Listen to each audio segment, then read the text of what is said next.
Hello everybody and welcome to this video. Whoa, wait. What model is this? What ball is this? Are you bloody kidding me? This is the Monolith. The Monolith and the Obelisk.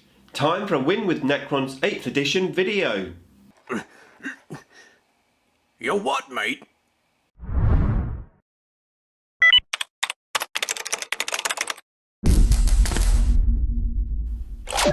Nick speaking, and welcome to this video. Right, another Win with Necrons 8th edition video. And in today's one, we're going to have a look at the two big tanks, the Monolith and the Obelisk. Before that though... Oi! What you doing? Easy on me chavs, mate. If you don't like and subscribe on this video, we're going to have a bit of a chat with you, if you know what I mean. Alright, get along now. Get... Okay, so the Monolith and the Obelisk. Two big tanks, lots of wounds, but are they worth the points? Let's start off with the Monolith and have a look at its stats. So when the Monolith is at its full strength, it can move 6 inches. It's not that fast, however we do have other means to get it across the table. It has a weapon skill of 6+. Its ballistic skill is a 3+ when it's at full wounds, and then it's got a strength 8, which is pretty nice. Toughness 8, even nicer. So that means that your strength 4 guns from your enemy are going to need 6s. So those bolt guns are going to need 6s to wound it. 20 wounds. That's a nice amount of wounds. It's got 3 attacks if you do end up in close combat, a leadership of 10, and a 3+ save. It also has the fly special rule. It is also a Titanic model as well as a vehicle. Okay, so as you can see, pretty decent stats there. Now when I first heard of these stats, I was pretty ecstatic really. I was really looking forward to playing 2 Monoliths on the table, and then I saw the points cost. So these have almost double in points, 381 points. So pretty expensive. However, I am trying to make this video series a positive series and trying to work out how we're going to use each and every unit in the index. And yeah, points, they are expensive, but indeed they've got some good tactical options. And I foresee a Monolith being in lots of lists. 2 Monoliths, I'm not so sure, but at least 1. Okay, so I suppose we better have a look at their guns. So the first thing to note regarding the guns is obviously you no longer have to shoot directly from the gun turrets. So your 4 flux arcs can shoot all in the same direction. Really, really nice, and something we've never had before. Not only that, but now that the templates and everything have gone, you shoot the particle whip and the 4 flux arcs all at normal ballistic skill, all at the same target, or indeed you can split fire as well. So really, really nice options for the guns that we've not really had in the past. I'm liking that, and of course the FAQ made these things now shoot on a 3+ rather than the 4+, as indicated in the index, so bear that in mind. There is an FAQ out. Now both guns are 24 inches, but I want to take a look at the big gun first, the particle whip as it's called. So this thing, at last, doesn't have a random amount of shots. It's a fixed heavy 6. And it's a flying fortress, which means you can move and shoot your heavy weapons at normal ballistic skill. Don't forget you have the fly special rule on this Monolith as well, so if you do get caught in close combat you can come out and still shoot. So heavy 6, that's great. Strength 8, so if you're shooting at a target that has a toughness of 4, you're going to be wounding on 2s, which is really nice. Not quite as good if you're going to be shooting at anything with a higher toughness than 4, because you're going to be wounding on 3s. But still, not bad for taking infantry out. Then a -2 AP. Now I have to say that's slightly disappointing. -2 is not that great for such a big, heavy weapon, but still I suppose it's better than nothing. Now this is where the random does come in, the damage. So it does D3 damage. So it is random amount of wounds that you do, but still you've got a good chance if you're shooting these things at multi-wounded infantry that you'll be able to take a few of these guys out reasonably well. And I said it's got 6 shots, which is nothing to be sniffed at. And that's just one gun. So the second guns are the flux arcs. So let's have a look at them. So the flux arcs have 3 shots each, so you've got 12 shots in total. They're not as strong, they are strength 5, but they still have the -2 AP, and this time they just do 1 point of damage. Still, it's a reasonable amount of shooting for the tank. Now a lot of people are saying well, the output, the killing power of the Monolith isn't that great for the points compared to maybe other things in other armies. And that probably is true, but the Monolith does have things that other armies don't have, and we're going to have a look at those now. Oh, you what, mate? Necrons! Enjoying the Necron clips? Check out Commissar Gamsa's channel here for more. Necrons. Okay, so the Monolith has a special rule where you can hold it in reinforcements and basically deep strike is in. Now the deep strike is 12 inches away from your enemy, but it gets you really nice and close, especially when you've got the portal on there as well, which we'll talk about in a minute. So if you hold the Monolith in reserve, you have to bear in mind that your enemy probably is going to try and take ground space to reduce your ability to come in there, so the deployment zone. It's quite a big model, 6 inches by 6 inches at the base. However, bear in mind, just because a unit is in reserves and can come in turn 1, doesn't mean you have to bring it in turn 1. So you could just hold it in reserve to maybe turn 2 or 3. Okay, you'll be reducing the amount of turns for shooting, but it is an option. If you can't get in turn 1, maybe hold it off a turn. Shoot out an area of space so that you can come in on turn 2 in that area of space. So yeah, just because something can come in turn 1 doesn't mean you have to come in. So the Monolith has a rule called the Eternity Gate. So when you set up a Monolith, whether it's on the table or in reinforcements, you're also able to set up any infantry dynasty units, and you can set them up on the home tomb world. Now this is quite interesting and opens up a lot of tactical options. So this is where you can basically teleport those units through the Monolith door. Now how this works is the Monolith has to teleport them through the door before it moves. So this isn't reinforcements, i.e. deep striking, because that would be done at the end of the movement phase. So this is basically disembarking from a transport, which means that once you disembark, which is 3 inches, you're then able to move and shoot and assault as normal.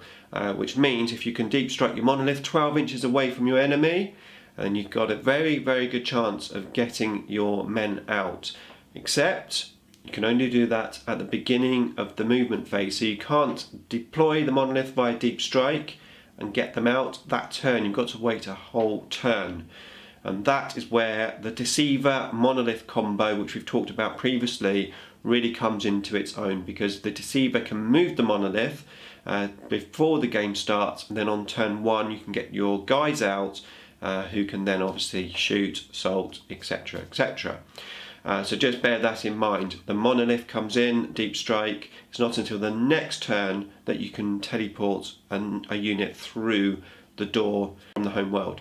Now there is a fairly big risk here with doing this particular tactic, because if the Monolith is destroyed and there's no other Monoliths on the table, or indeed night sights, which also can transport models from the tomb world, then basically the models that are on the tomb world are lost. This is quite nasty, and this is where you really need to decide how many units you actually hold back on the home world.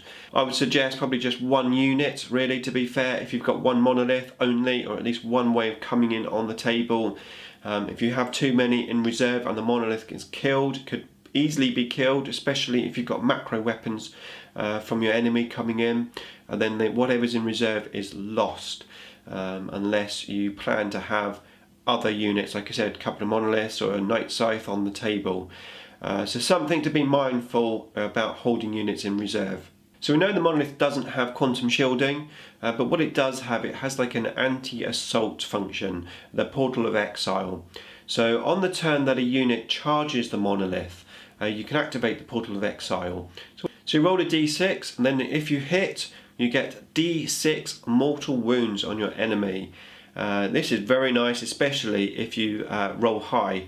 And I did actually roll a 6 once on my Portal of Exile, killed 6 Death Company before they even struck. That is rather nice. Bear in mind that it is done after the charge, so when your enemy are actually in base contact, not when they make the charge. That was FAQ'd. Oh, you what, mate?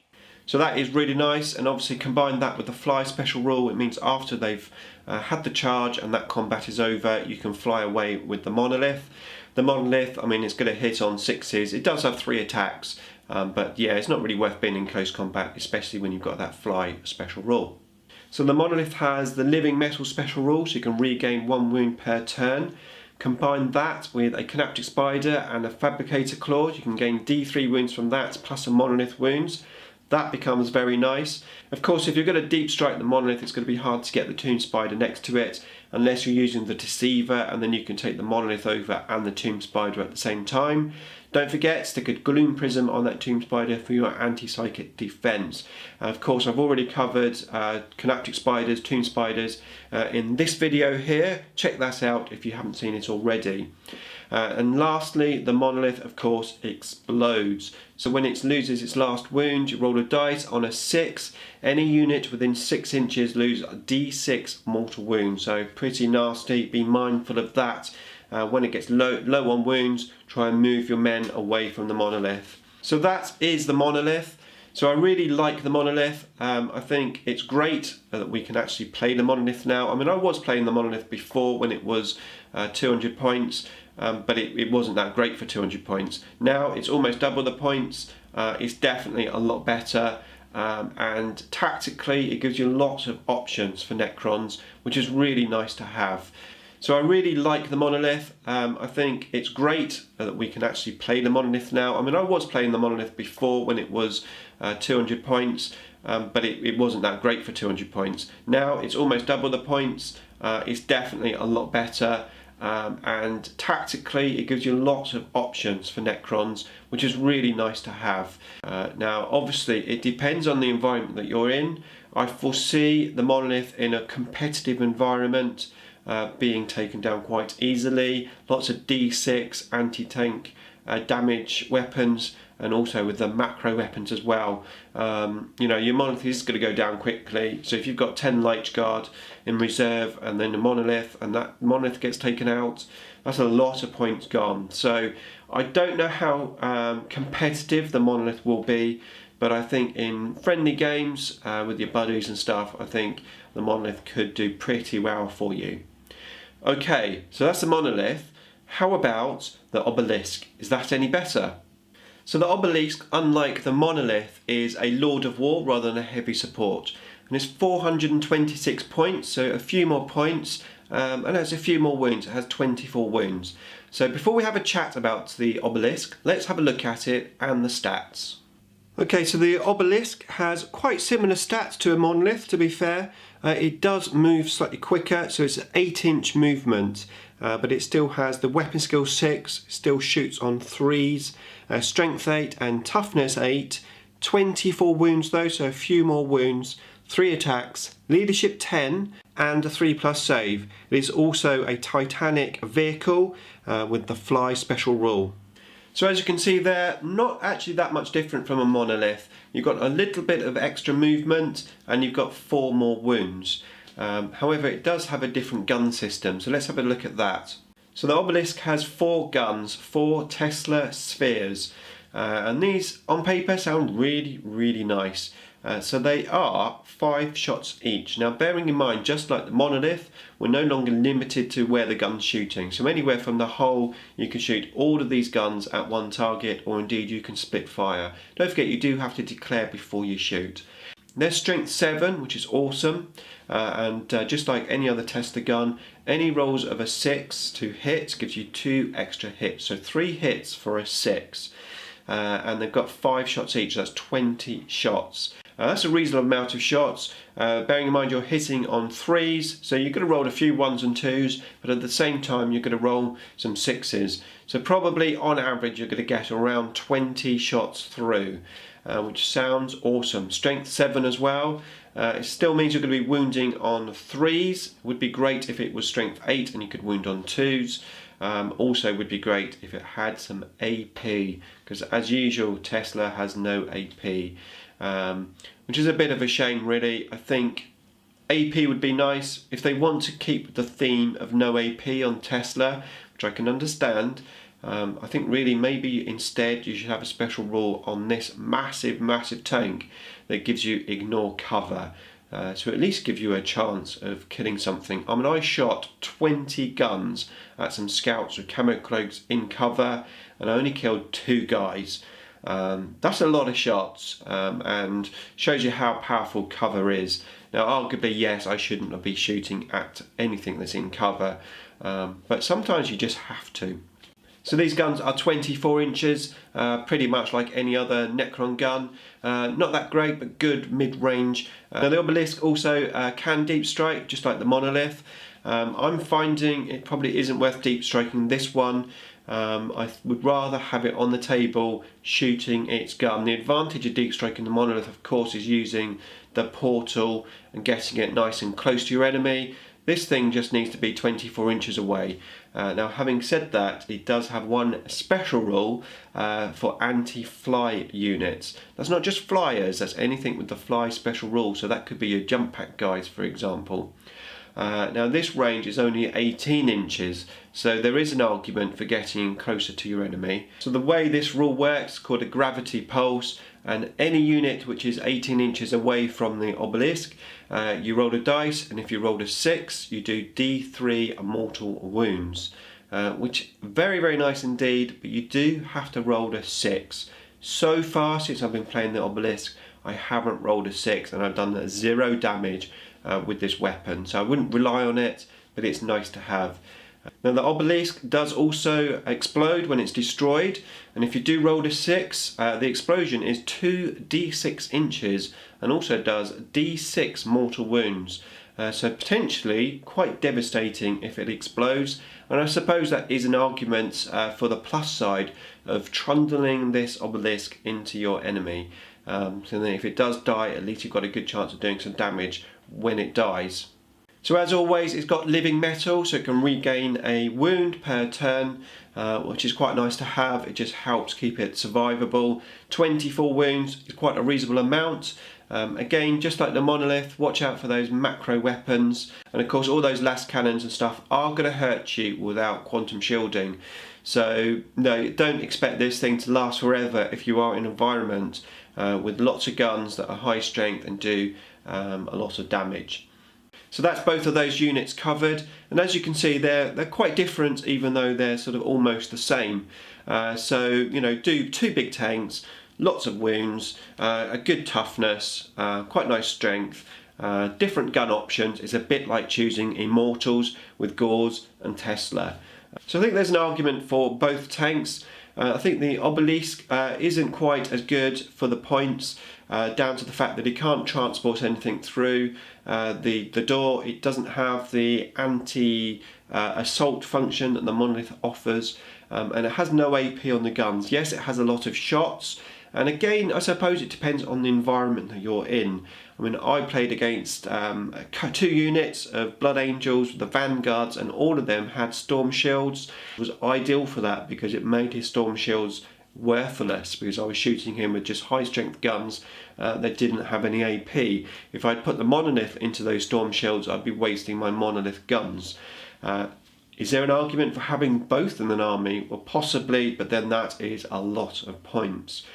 So I think overall the Monolith is definitely better. It's slightly cheaper. It has -2 on their guns, on all of their guns. It has the Portal of Exile, allowing you to teleport units through as well. So I think overall the Monolith is my choice out of the 2. However, I do like playing the Obelisk, purely because of the model, and also that's a lot of guns. It's a pretty scary amount of guns, and 24 wounds, a few more wounds is always nice to have. So overall I think the Monolith is the unit of choice when choosing between these 2. I think the Obelisk is definitely playable and it's definitely a lot of fun, and I will definitely be playing it, but it's not necessarily a standout unit. I'm not saying the Monolith is a standout unit, but the Monolith definitely offers you a lot more tactical options and abilities for the points that they are. Okay, that is it for this video. I really hope you enjoyed it. Beam me up. What? Push off, mate. Push off.